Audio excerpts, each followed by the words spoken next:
Hi, welcome to the church basement. I'm Andy, and I'm a recovering addict. But what does that mean? What is an addict? What is addiction? And what is recovery? Well, I hope to give some answers to those questions, as well as a general idea of what it means to struggle with and heal from addiction. First, a disclosure, I am not an expert on addiction. I am not a counselor, a therapist, a pastor, or your sponsor. I'm simply a guy who has an addiction and has struggled with multiple obsessions during his life and eventually hit rock bottom. My education, what I do know about addiction, was costly, but it didn't come from a classroom. It didn't come from a book, a podcast, or research. It came mostly from my experiences and then getting to know other people who had similar experiences. Now, that's not to say that experts didn't help me understand what was happening and give me knowledge and a framework to help me, nor am I discounting professionals who help addicts. Of course, I love and appreciate these people. I'd probably be dead or in a much worse place without my own counselor. What I am saying is I have my own perspective and experiences with addiction, and that's where I'm coming from. For me and many others, this isn't theory. It's not a topic we study. It's not a job. It's not an interest. It's just life. So I'm not so much passing on something that I read about and thought would be interesting and helpful. This stuff is very real to me. And I'll add, I don't speak for everyone. I'm not the ultimate authority here. All I know is that addiction ruined me and recovery is helping me. And there are many people who have gone through and are currently going through very similar things. And to be honest, while I do think the best way to understand something like addiction is from people sharing their stories and their experiences, I also think there's value in taking a look at addiction from a general standpoint and laying out a foundation of what it is. And that's what I hope to do here. So let's get into it. What is addiction? There are many ways we could define addiction. I'll start with what it isn't. It is not really liking something. It seems we tend to use the word addiction to describe how much we like, love, or value something. Like we're addicted to music, hobbies, or our favorite foods. And maybe those could be obsessions that affect you negatively. I don't know. But when I say addiction, it's not a broad statement about things we really enjoy in life, nor is it a blanket term for things we use frequently. Most people wouldn't say they're addicted to sleeping or showering, even though we spend a good chunk of our life sleeping and we shower, hopefully, frequently. I love naps, but I am not addicted to naps. So what is addiction? Addiction is basically the use of something, a substance or a behavior, to cope with life in a compulsive, obsessive, dysfunctional, and harmful way. And that thing or behavior takes on a key role in our life, where we need it and we depend on it in order to manage and deal with whatever we're going through in life. Addiction is compulsive, meaning over time and after enough use, it becomes almost automatic, the same way many other things happen without much thought. Addiction is obsessive because the addict spends time dwelling on it, seeking it out, using it, and will even give up important things in life in order to get what they think they need. Addiction is dysfunctional because whatever is being used in a way that creates more problems. And addiction is harmful because it impacts your life negatively. There are no good addictions. Addiction is about coping. It's easy to assume that addiction is about pleasure seeking, and maybe that's how the behavior started out in the beginning. But addiction is not about feeling good as much as it's about not feeling bad. What may start out as something that leads to pleasure and euphoria, a high, excitement, a rush, turns into an escape.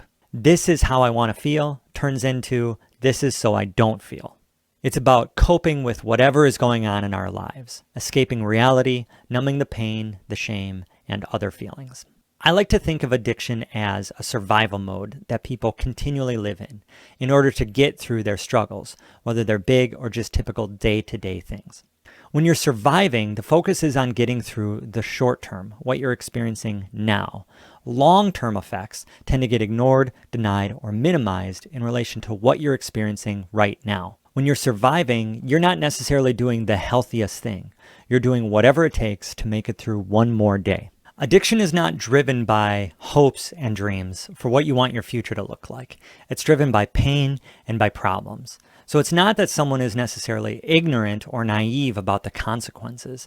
It's more about denying and ignoring those realities and rationalizing the behavior because you just need to get through right now. And over time, you start to believe you can't live another way. You're stuck in this survival mode. And by trying to survive, you become enslaved to the things that you turn to find relief and escape. This is addiction. Now, a lot of people describe addiction as a disease, and there's a lot of debate around it. I personally think that disease is a good way to describe how addiction affects people, at least how it affected me. Just like cancer eats away at the body, addiction eats away at your life. And just like cancer is treatable, addiction is treatable. In a way, addiction is a disease of the soul, sucking the life out of you. And it affects every aspect of our lives. It affects us physically, emotionally, mentally, relationally, and spiritually. Let's take a look at each one of those. Physically, addiction alters our brain chemistry. Whether it's a substance or behavioral, there is a physical side to addiction. Most people who think of addiction probably first think of chemical dependency, where the body becomes dependent on a substance. But even with behavioral addiction, there is something chemically going on in the brain. Anna Lemke, who wrote Dopamine Nation, which I highly recommend, explains the neurochemistry going on in our brains with addiction. The way I understand it, dopamine, a chemical in our brains, is related to feeling pleasure. Now, we do things every day that release dopamine. It's not a bad thing. It's normal. It's how God designed our brains to experience some pleasure and reward us in a physical way. But there are things, both substances and behaviors, that fire off a lot more dopamine, and these things are what we tend to get addicted to. In her book, Anna describes the baseline level of dopamine and how it's raised. Chocolate produces a 50% increase in dopamine. Nicotine, 150% increase. Cocaine, 225% increase. And methamphetamine, 1,000% increase in dopamine. Also, behaviors like sex and gambling produce an increase in dopamine. She's shown that any drug or behavior that triggers pleasure and dopamine, quote, has the potential to be addictive. But the brain likes balance, and when it tips to pleasure, it will inevitably tip the other direction, something called downregulation, to a level called homeostasis. This leveling out in the brain can be uncomfortable and even painful. Normally, this is something we can tolerate really well, especially if we develop skills and wisdom and experience and have support with how to deal with life's up and downs. We do things each and every day that let off dopamine. Exercise, eat certain foods, watch something funny, and there's this pleasure, and then there's a balancing out afterwards. You might notice, you might not, but eventually we're back to normal state, and it's not an issue. With addiction, the level of dopamine getting released is so high that when the brain seeks to balance things out, it's not a fun experience. That and normal daily experiences that used to bring you some pleasure don't really anymore because the level of dopamine being released just isn't high enough to feel good or to balance out the pain. If we seek out things that give us a higher release of dopamine, we end up feeling worse after, and as a consequence, we can get stuck in a cycle. So the cycle of addiction is reinforced neurologically in the brain. This is a big part of how tolerance develops in addiction, needing more and more of the drug or the behavior to experience the same amount of release and escape. And this is a big part of withdrawal, the crash and the pain that physically come from not having access to the drug or the behavior. It's real. Addiction alters the brain chemistry, and when or if someone gets sober, whether it's from a substance or a behavior, there's a period where the brain has to reset back to baseline, and it's not fun. Emotionally, addiction affects how we feel and what we don't feel. Either addictions are part of the initial need to cope, or emotions become what drives the addictive cycle. I don't think of emotions as good or bad, but rather some emotions feel good, feeling happy, content, excited, or feel uncomfortable, like feeling sad, lonely, fear, and shame. As I said, addiction isn't so much about trying to feel good as much as it is about trying to avoid and numb the painful, uncomfortable feelings we have. We use whatever we're addicted to in order to numb and escape the uncomfortable emotions. And this solves nothing. We use whatever we're addicted to in order to numb and escape uncomfortable emotions. And this solves nothing beyond providing temporary relief from life, and it eventually leads to more issues down the road. And if we develop an addiction early in life, before we've really had a chance to learn how to deal with emotions, we basically stay emotionally immature as we grow up. So if any attempt is made to stop the addictive behavior or get sober, all the feelings that have been avoided are now there. Like an exposed nerve, they're just intense and they're new and they're completely unmanageable. Without the ability or the skills to deal with emotions, it makes stopping from an emotional standpoint seem impossible, which actually leads to more emotional challenges. Of all the emotions that addiction can lead to, shame is the one that addicts will experience from many of the consequences that come from being addicted. Shame is the feeling we experience when we sense that we have failed to meet an expectation, fallen short of an ideal, or have done something wrong. It's a sense of condemnation that we are not what we ought to be. Shame is what we're feeling and experiencing when we're thinking, I don't matter, I'm not good enough, and the world would be better off without me. Not surprisingly, these are the types of messages addicts believe. Addiction leads to shame, and that shame influences our beliefs about who we are, which is supported by our behaviors and the consequences that come from them, leading to more shame. Unless we know how to deal with and resolve shame, we typically end up in a shame cycle of messy behaviors that lead to more shame. Addiction is the shame cycle taken to an extreme. We experience shame, which is normal, but then we use our substance or behavior to cope with the experience, which ultimately leads to more feelings of shame, either from the stigmas, the nature of our behavior, or all the other consequences that come with the territory of being an addict. Things like broken relationship, loss of jobs, lying, hiding who we are, poor health, financial problems, and on and on. The addiction becomes an escape from reality, and it's a welcome escape because our reality was miserable. We were created with emotions for a reason, and when we run from them and numb them, it creates more problems down the road. And one of those problems is that we end up turning again to our addictive behavior or substance. Mentally, addiction affects the way we think. Our beliefs and thoughts about ourselves, life, how we think about reality, our decision-making are all affected by addiction. In recovery, we like to remind ourselves that our own best thinking got us here. Addiction is considered a mental health disorder because it literally affects the way our brains and our minds operate. Over time, the choices we make get so hardwired into how we think, it's extremely challenging to comprehend how we could think any other way. It's part of that survival mode that we find ourselves in. It's hard to even express the amount of justification and rationalization going on in the addicted mind. On a certain level, most of us probably know, logically, that this is a bad idea. But because we're stuck in a survival mode of coping with life, we somehow think our way into thinking that this is not necessarily a good idea, but the best option, or maybe the only option.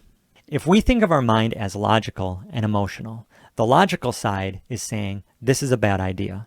But the emotional side is screaming, I know, but I can't handle this any other way. And then the logical side responds with, you're right, you can't. There is no other way. It might sound crazy, but this is what it's like inside the addicted mind. We make sense in our minds of our bad decisions and our poor choices. It's why an appeal to just say no just doesn't work to those who are truly addicted. Relationally, addiction hinders intimacy. Because addiction can keep us emotionally immature, we struggle with intimacy. Intimacy is about being known and knowing others in a safe, deep, meaningful way. We all have an innate desire to be known and to be accepted. To be known, you allow people to get close, to know your insides, not just your outsides, to know what it's like to be you. If you're emotionally immature, you really don't know what's going on inside you, and you can't share that with other people. What you do know about yourself is that you struggle, you behave in ways you don't like, you're unable to change, and that leads to a lot of shame. That negative view of ourselves and the shame leads us to believe if people really knew us, they would reject us. What you end up with are very surface level relationships, which might feel safe, but they don't fill that need to be accepted and known, which leaves you feeling isolated and empty relationally. Also, addiction allows us to escape reality. And when we escape from reality, we cannot be present with people around us. For the addict, so much time is spent on preoccupation. What do I need to do? Where do I need to go? How do I get whatever my thing is so that I can escape? And we're just not present. Also, the shame and regret that come from addictive behaviors can keep addicts dwelling on and living in the past. Again, not present. When you're obsessing about the past, or preoccupied with the future, you might physically be with people, but you're not with them in the moment, sharing the experience, attentive, responsive, or available. In addition to all that, the consequences of our behaviors affect others. Our family, our coworkers, anyone who relies on us or depends on us, and anyone who cares about us is affected by our addiction. Spiritually, addiction is about filling a void that only God can fill. Ultimately, I believe, and what many other people have come to realize, is that addiction at its core is a spiritual problem. In its simplest form, addiction is idolatry. When you have an idol, you take something and you make it your God. We typically think of idolatry as worshiping the wrong things or loving something more than it ought to be, and making them ultimate in your life. Things like money, power, influence, success, and people. And that's all part of idolatry. Another aspect we sometimes lose sight of is that idolatry is also about dependence, reliance, and trust. When you depend on something to give you what only God can give you, you make it an idol. I need this to feel alive, fulfilled, satisfied, safe, secure, whatever. This is also idolatry because we take something or someone and we put it in the place of God, believing this is the ultimate answer to my problems, this is what I need, this is where my hope lies. This is how addiction is a form of idolatry. Now, not many people who've struggled with addiction would say they've worshipped their drug of choice, whatever it is, but they'd probably admit that they depend on it when life is hard. And what are they depending on it for? To fill a void, to take away the pain, to experience some sort of relief, to make things seem right. We're so desperate to fill that void, to have those longings met, to just have that pain go away, that we easily turn to idols to give us a momentary sense of relief. And in addiction, we make those things or that behavior into the object of our dependence and our reliance in order to feel okay. In recovery, you'll hear it called God hunger. It's this deep desire, and if it's not filled by God, it's going to be filled by something else. And I don't think that just because someone goes to church or calls himself a Christian or whatever, that they're immune to any of this. You can be active in community, you can serve in the church, you can have a solid theological foundation, you can be a leader, you can use your gifts, you can do all the things you're told to do, but you can still have an idol and you can still be an addict. You can believe and say and do all the right things, but still depend on your drug of choice as your functional God. This was my experience. I had convinced myself, because I was doing all the right things, that I was trusting God, when in fact, I was not actively trusting Him when I needed Him most. And this isn't exclusive to those suffering with addiction. This is a human condition. We all have a tendency to replace God with all sorts of substitutes. But in addiction, it is very clear that we found something that we actively trust more than God in most situations. So, quick recap. Addiction is not about feeling good. It's more about not feeling bad. It's about coping. It's about escape. And it's a survival mode we find ourselves in that's hard to get out of. It's a disease in what it does to our lives. It affects us physically, emotionally, mentally, relationally, and spiritually.